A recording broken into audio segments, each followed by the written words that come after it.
আসসালামু আলাইকুম ওয়া রাহমাতুল্লাহি ওয়া বারাকাতুহু। আউযু বিল্লাহি মিনাশ শাইতানির রাজিম। বিসমিল্লাহির রহমানির রহিম। ঐতিহাসিক প্যারেড গ্রাউন্ড, যে প্যারেড মাঠে এই তাফসীরুল কোরআন মাহফিলে অংশ নিয়েছিলেন মাওলানা দেলোয়ার হোসেন সাঈদী। আজকে এখানে এসে ওনার কথা সবচেয়ে বেশি মনে পড়ছে, যেহেতু আমার বাসাটা এই প্যারেড মাঠের ঠিক পিছনে আমার বাড়িটা দেখা যায়, খুব কাছে। এই মাঠেই আমার শিশুকাল কেটেছে, এখানে অনেক খেলা আমি খেলেছি, যেহেতু আমার বাড়ির খুব কাছে এই মাঠটি। এবং এখানেই মহসিন কলেজে আমি পড়াশোনা করেছি, চিটাগাং মেডিকেলে পড়াশোনা করেছি, এবং বাকুলিয়াতে আমার বাড়ি। কাজে সব মিলিয়ে এই এলাকাটা আমার শিশু যৌবন সবকিছু এখানে। কাজে আজকে এখানে এসে ওনার কথা মনে পড়ছে এজন্য যে ওনার যে পবিত্র আল কোরআনকে নিয়ে ওনার যে অ্যানালাইসিস, বিশ্লেষণ, এই অ্যানালাইসিস বিশ্লেষণ এবং সেটাকে সামাজিক জীবনে, প্রাত্যহিক জীবনে ইমপ্লিমেন্ট করা, এই ধরনের আলেম এই সমাজে খুবই বিরল।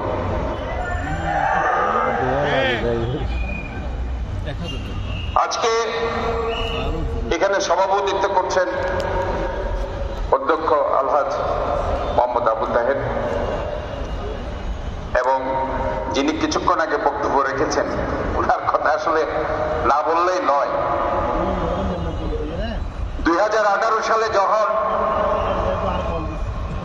আমাকে ঢাকাতে নির্বাচনের 2 মাস আগে বন্দী করেছে, আমাকে ধরে নিয়ে গেল কাশিমপুর কারাগারে। কাশিমপুর কারাগারে যখন গেলাম, সেখানে আমাকে মেডিকেলের একটা রুম আছে, সেখানে আমাকে রাখা হলো। আসলে হয়েছে কি, আমরা ডাক্তাররা যেখানে যাই সেখানে ডাক্তারি করতে হয়। এখন ডাক্তার আসে না, আমাকে ডাক্তারি করতে হতো। তবে খুব ভালো লেগেছে একটা ডেন্টাল ইউনিট দেখে কাশিমপুর কারাগারে। এত রিচ একটা ডেন্টাল ইউনিট সেখানে করেছেন।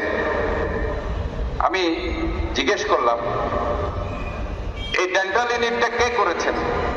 যে এই ধরনের একটা কারাগারের মধ্যে একটা ডেন্টাল ইউনিট, এটা সচরাচর মেডিকেল কলেজ কিংবা উন্নত মানের হসপিটালও দেখা যায় না, এত উন্নত মানের যন্ত্রপাতি। তো ওনারা বললেন এটা মীর কাসেম আলী সাহেব করে গেছে। আমার আসলে এই কথাগুলো কেন বলছে, এগুলি আসলে অনেকে জানে না। ওনারা কিন্তু অনেক অবদান রেখেছেন। যে কারাগারে উনি গিয়েছেন সেখানেও এই জিনিসটা আমি দেখেছি।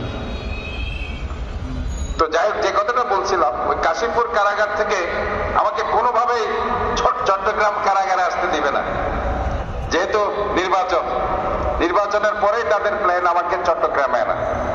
আমি বহু কষ্ট করে বিভিন্ন এডে করে আসলাম চট্টগ্রাম কারাগারে। চট্টগ্রাম কারাগারে আসার পরে এই যে কিছুক্ষণ আগে যিনি বক্তব্য রেখেছেন, জামাতে ইসলামের সম্মানিত আমির, লোহাগড়া সাতকানিয়া থেকে বারবার নির্বাচিত সংসদ সদস্য, দেশনেত্রী বেগম খালেদা জিয়া যাকে অত্যন্ত স্নেহ করতেন, ভালোবাসেন, জনাব শাহজাহান চৌধুরী, উনি এবং আরেকজন এখানে আছে কিনা জানি না, শামসু ভাই, মাওলানা শামসুল ইসলাম, প্রাক্তন এমপি, আর শাহজাহান চৌধুরী সাহেব আর আমি, 3 জন একসাথে একই রুমে। আমাদের অনেক স্মৃতি আছে।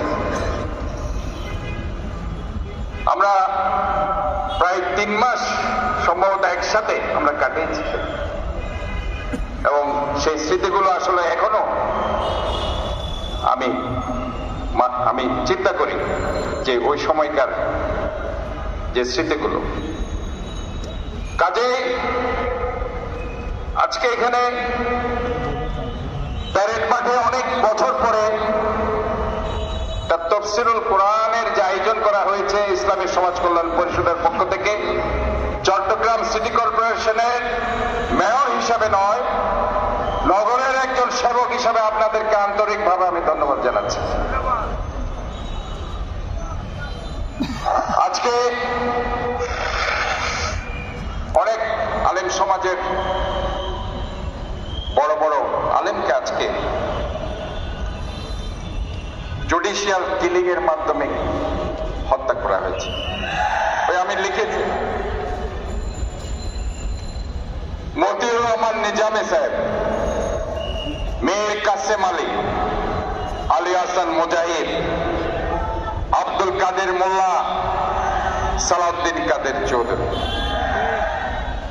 এটা কোনো সাধারণ হত্যা নয়, এটা হচ্ছে বিচার বিভাগকে ব্যবহার করে অত্যন্ত পরিকল্পিতভাবে তাদেরকে হত্যা করা হয়েছে। That's called judicial killing. যেটা আমি বক্তব্যে বলেছিলাম, অনেকেই বোধহয় সেটা জানে। যখন এইগুলো করা হচ্ছে, এরপরে আমার এই বক্তব্যটা এসেছে, আমাকে ডিজিএফআই সেটা নিয়ে ইন্টারোগেট করেছে, কেন এই বক্তব্যটা আমি দিয়েছি। সালাউদ্দিন কাদের চৌধুরী সাহেবের যখন ফাঁসি হয়, চট্টগ্রামে আমি হরতালের ডাক দিয়েছি। আজকে দেখুন, শাহজাহান চৌধুরী সাহেব আমাকে কিছু কথা বলেছেন। আমি আপনাদেরকে বলতে চাই, বিএনপি ইনশাআল্লাহ আপনাদেরকে একসাথে নিয়েই কাজ করবে, সব সময় কাজ করেছে অতীতে।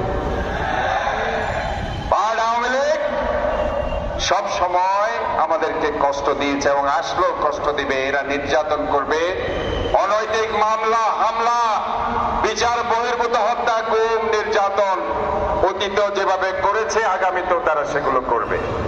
কাজে তাদের স্থান বাংলাদেশে হতে পারে না, এটাই হচ্ছে কারণ। সন্ত্রাসী যে হোক, তার কোনো দল নেই, কার কোনো ধর্ম নেই, সে হচ্ছে সন্ত্রাসী। আমি আলিফ হত্যার পর বলেছিলাম, আমি বলেছিলাম যে সন্ত্রাসীদের কোনো দল থাকতে পারে না, কোনো ধর্ম থাকতে পারে না। সন্ত্রাসী হচ্ছে সন্ত্রাসী, তাদেরকে বিচার বিভাগের আওতায় আইনের হাতে তুলে দিয়ে তাদের বিচার করত। ঠিক একইভাবে আজকে বাংলাদেশ থেকে যারা আমার অর্থনীতিকে ধ্বংস করে দিয়ে 24 লক্ষ কোটি টাকা পাচার করে দিয়েছে, যারা সমস্ত প্রতিষ্ঠান ধ্বংস করে দিয়েছে, যারা দুর্নীতি করেছে, মেগা প্রজেক্টের নামে মেগা দুর্নীতি, যারা বিচার বহির্ভূত হত্যা করেছে, পিলখানার হত্যা থেকে শুরু করে, আলেম ওলামাদের হত্যা থেকে শুরু করে, এবং 600-র অধিক গুম করেছে, মিথ্যা মামলা দিয়ে সমস্ত পরিবারকে, সমাজকে ধ্বংস করে দিয়েছে, তাদের বিচার ইনশাআল্লাহ এই বাংলাদেশের মাটিতে হবে। আমি আজকে বক্তব্য আর বাড়াবো না, আমি শুধু এইটুকুই বলছি, এই শহরটা আমাদের সবার শহর, এই রাষ্ট্র আমাদের সবার। সামনে গেলে আই দেখুন, এখানে আমাদেরকে সবাইকে ঐক্যবদ্ধ থাকতে হবে, এটার কোনো বিকল্প নেই, এটার কোনো বিকল্প নেই। ঐক্যবদ্ধ না থাকলে ওই যে বললো যে উকি মেরে তারা দেখছে বর্ডারের আশেপাশে, উকি দিচ্ছে, এই ধরনের কথা বলার সাহস যাতে তারা না করে। আমরা যদি অনৈক্য থাকি, এই কথাগুলো তারা বেশি বলবে, আর ঐক্যবদ্ধ থাকলে এই কথাগুলো তারা আর বলবে না। কাজে আমাদেরকে ঐক্যবদ্ধ থাকতে হবে। আর যত বেশি আমরা আমাদের প্রিয় নবী, শেষ নবী হযরত মুহাম্মদ মুস্তাফা সাল্লাল্লাহু আলাইহি সাল্লাম আমাদের যে কোরআন আমাদেরকে দিয়েছেন, আমাদের পরম করুণাময় আল্লাহ তাআলা যার হাতে শবে কদরের রাতে এই কোরআন দিয়েছেন, সেই কোরআনের প্রতিটি শব্দ বাক্য আমরা যদি বুঝতে পারি, আমরা যদি সেটা অনুধাবন করে আমরা সেভাবে প্রাত্যহিক জীবনে ইমপ্লিমেন্ট করতে পারি, তাহলে আমরা একটি সুন্দর সমাজ, সুন্দর শহর এবং সুন্দর রাষ্ট্র, বৈষম্যহীন একটি রাষ্ট্র আমরা গড়ে তুলতে পারব।